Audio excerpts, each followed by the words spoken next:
মহানগৰী নিকটৱৰ্তী বামুণঘাটত মই বৰ্তমান উপস্থিত আছোঁ আৰু এই বামুণঘাটতে আচলতে তিৱা মহোৎসৱ আৰম্ভ হ'বলৈ গৈ আছে। আজি তাৰ এক অংশস্বৰূপে ফা মহাদেৱ তেওঁলোকৰ যি আদিগুৰু আছে, আদিগুৰুক স্মৰণ কৰি এতিয়া লাই খুঁটা আচলতে ইয়াতে স্থাপন কৰা হৈছে। মই ইয়াৰ কিছু দৃশ্য দেখুৱাবলৈ মোৰ সহযোগী অনুৰোধ জনাইছোঁ। আচলতে ইয়াৰ যিসমূহ ধৰ্মাৱলম্বী লোক আছে বা এই তিৱা মহোৎসৱৰ লগত যিসকল লোক জড়িত আছে তেওঁলোক আহি ইয়াতে উপস্থিত হৈছে।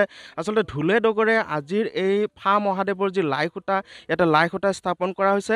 এই উদযাপন সমিতিৰ সভাপতি মোৰ ওচৰত আছে, মই তেখেতৰ পৰা জানিবলৈ চেষ্টা কৰিম। দাদা, আপোনালোকে যি উদযাপন যি কৰিব ওলাইছে তিৱা মহোৎসৱ, কেইদিনীয়াকৈ হ'ব আৰু কেতিয়াৰ পৰা হ'ব? এইটো আমাৰ 3দিনীয়া কাৰ্যসূচী হয় আৰু এইটো ফেব্ৰুৱাৰী মাহৰ 21, 22, 23 তাৰিখে উদযাপন কৰা হ'ব। আজি সেই ক্ষেত্ৰতে আজি আমি লাই খুঁটা স্থাপন কৰিছোঁ। আমাৰ আজি বামুণঘাট আঞ্চলিক বিহুতলীৰ মানে বামুণঘাট আদৰ্শ বিদ্যালয় প্ৰাথমিক বিদ্যামন্দিৰৰ সেই খেলপথাৰত। আৰু এইটো আমি আজি প্ৰায় কেইবাবছৰ ধৰি উদযাপন কৰি আহি আছোঁ। কামৰূপ জিলাৰ বসবাস কৰা সমগ্ৰ তিৱা ৰাইজৰ সহযোগত আমি এইটো উদযাপন কৰোঁ। আৰু সেয়েহে আজি আমাৰ ইয়াত সকলো কামৰূপ জিলাত বসবাস কৰা সকলো আমাৰ তিৱা গাঁওসকল গোটেইবিলাকৰে 2-এজনকৈ প্ৰতিনিধি হ'লেও আহিছে ইয়াত। আহি তেখেতসকলৰ সহযোগতেই আমাৰ এই উদযাপনটো কৰা হয়। আৰু এইবাৰ আমি এই উদযাপনটোত আমি এইবাৰ ফা মহাদেৱটো সংলগ্ন কৰি লৈছোঁ। ফা মহাদেৱটো আমাৰ এটা হৈছে পূজা উৎসৱ। গতিকে আমাৰ প্ৰত্যেকটো ফেষ্টিভেলতে এটা পূজা উৎসৱ আমাৰ সংলগ্ন হৈ থাকে। গতিকে ইয়াৰ পিছৰবিলাক বেলেগ বেলেগ আছিলে। এইবাৰ আমাৰ ফেষ্টিভেলটোত আমি ফা মহাদেৱ আমাৰ বামুণঘাট ৰাইজে এইটো প্ৰত্যেক বছৰে পৰম্পৰাগতভাৱে মাংগলিক কাৰ্যকলাপেৰে 3দিনীয়া কাৰ্যসূচী এটা আৰম্ভ কৰি আহি আছে। গতিকে এইটো আমাৰ একদম প্ৰকৃত যিটো বামুণঘাট তিৱা ৰাইজে কৰে, গতিকে সেই ফা মহাদেৱটোৱে ইয়াত এবাৰ উপস্থাপন কৰা হ'ব। গতিকে সেইভাৱে মই সকলো আমাৰ অসমত বসবাস কৰা জাতি বৰ্ণ ধৰ্ম নিৰ্বিশেষে সকলো ৰাইজকে মই ইয়াত আমাৰ এই অনুষ্ঠানটো উপভোগ কৰিবৰ বাবে আমন্ত্ৰণ জনাইছোঁ।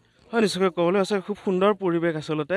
যিহেতু কোনো এটা অনুষ্ঠান আৰম্ভ কৰাৰ আগতে যি দেৱ দেৱীক আৰাধনা কৰা হয় তেনেকুৱা এক কাৰ্যসূচী আচলতে ইয়াতে হৈছে। মই আৰু এজন আছে জ্যেষ্ঠ লোক, তেখেতৰ পৰা জানিবলৈ চেষ্টা কৰিম যি ফা মহাদেৱৰ আজি ইয়াত লাই খুঁটা স্থাপন কৰা হ'ল, অকণমান যদি আমাক কয় দৰ্শকসকলক।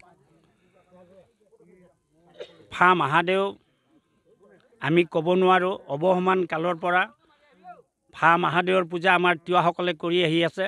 আৰু তিৱাসকলৰ ফা মহাদেৱ আমাৰ ইষ্টগুৰু। তেওঁক যদি সঁচাকৈ অন্তৰৰ সৈতে তেওঁ আৰোগ্য হয় আৰু গৰু গাই তেনেকৈও ভাল হয়। এই পূজাৰ মাহাত্য হয়, নিশ্চয়কৈ ক'ব লাগিব। আচলতে জাতি বৰ্ণ ধৰ্ম নিৰ্বিশেষে সকলো আচলতে এই পূজাত আচলতে অংশগ্ৰহণ কৰে। তেওঁ নিজৰ যিসমূহ মনোবাঞ্ছা পূৰণৰ কাৰণে অংশগ্ৰহণ কৰে। সমান্তৰালভাৱে যুৱতীসকলো আছে, মই তেওঁলোকৰ পৰা জানিবলৈ চেষ্টা কৰিম। আজি এই অনুষ্ঠানত আহিছা, কেনেকুৱা লাগিছে? বহুতে ভাল লাগিছে। এইটো প্ৰথম বছৰ হৈছে ইয়াতে। হয়, নিশ্চয় ক'ব লাগিব। আচলতে বিভিন্ন জেগাত যদিও এই অনুষ্ঠান হৈ আহিছে, বামুণঘাট অঞ্চলত আচলতে এইবাৰ প্ৰথম হ'ব। আৰু আজি সেই লাই খুঁটা স্থাপন কৰা হ'ল আৰু তেওঁলোকে আজিৰ এই লাই খুঁটা স্থাপনৰ আৰম্ভণিতে সকলোৰে সহায় সহযোগিতা কামনা কৰিছে।